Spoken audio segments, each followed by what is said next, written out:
साल था 1884। आज आधुनिकता की दौड़ का हिस्सा बन रहा हमारा देश उन दिनों हैजा और मलेरिया जैसी बीमारियों से उतना ही परेशान था जितना कि हम पिछले दिनों कोरोना से थे। ये बीमारियां उन दिनों ऐसी थी जिनका इलाज संभव नहीं था। उस दौर में एक आयुर्वेदिक डॉक्टर हुए जिनका नाम था डॉक्टर बर्मन। कोलकाता के डॉक्टर एस.के. बर्मन ने एक वैद्य के रूप में अपने छोटे से क्लिनिक में लोगों का आयुर्वेदिक इलाज करने से अपने करियर की शुरुआत की। उन्होंने आयुर्वेद की मदद से हैजा और मलेरिया में कारगर साबित होने वाली दवाइयां भी बनाई। साल 1884 वो साल था जब डॉक्टर बर्मन ने आयुर्वेदिक हेल्थ केयर प्रोडक्ट बनाने की शुरुआत की। दरअसल हम बात कर रहे हैं डाबर के बारे में, जो कि कई सारे प्रोडक्ट्स बनाती, जैसे कि Dabur Amla hair oil, Dabur red toothpaste और Hajmola.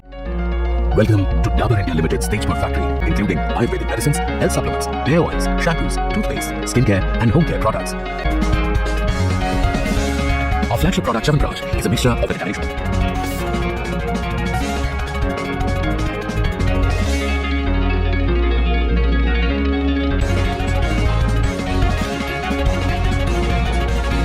Dabur Stagepur Factory is a shining example of Dabur's best-in-class manufacturing processes and capabilities.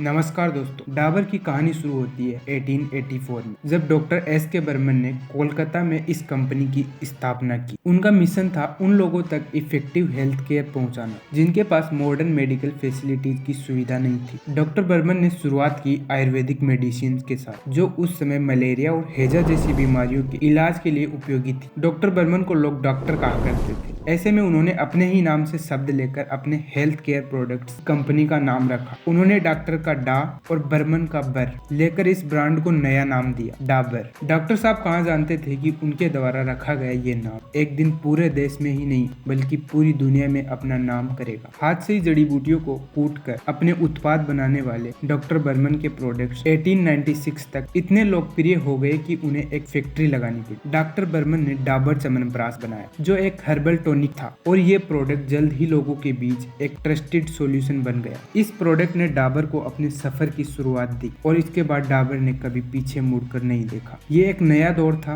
जहां कंपनी ने अपने प्रोडक्ट्स को नेचुरल और हेल्थ फोकस्ड रखा, जो लोगों के लिए एक नेचुरल अल्टरनेटिव बन गया। डाबर धीरे धीरे सफलता की ऊंचाइयां छूने की तरफ बढ़ रहा था, लेकिन उन्हीं दिनों 1907 में डॉक्टर एस.के. बर्मन डाबर को अपने अगली पीढ़ी के हाथों में सौंपकर हमेशा के लिए इस दुनिया से चल बसे। उनके शुरू किए इस हेल्थ केयर बिजनेस की बागडोर अब उनके बेटे C.L. बर्मन के हाथ में थी। जैसे जैसे समय बढ़ता है, डाबर को अपनी आइडेंटिटी को और भी मजबूत करना पड़ता है। साल 1950 में कंपनी ने अपनी रेंज को डाइवर्सिफाई करना शुरू किया। डाबर ने हेयर ऑयल, टूथपेस्ट और मेडिसिन लॉन्च की, जिसमें से डाबर आंवला हेयर ऑयल और डाबर रेड टूथपेस्ट जैसे प्रोडक्ट्स ने बहुत जल्दी मार्केट में अपना नाम बनाया। डाबर की ग्रोथ सिर्फ इंडिया में ही नहीं बल्कि विदेश में भी हो रही थी। साल 1907 डाबर के लिए एक टर्निंग पॉइंट था जब हाजमोला लॉन्च हुआ। ये एक यूनिक डाइजेस्टिव टेबलेट थी जो ट्रेडिशनल आयुर्वेदिक फॉर्मुलेशंस पर आधारित थी। हाजमोला ने मेडिसिनल बेनिफिट्स को टेंजी टेस्ट के साथ कंबाइन किया,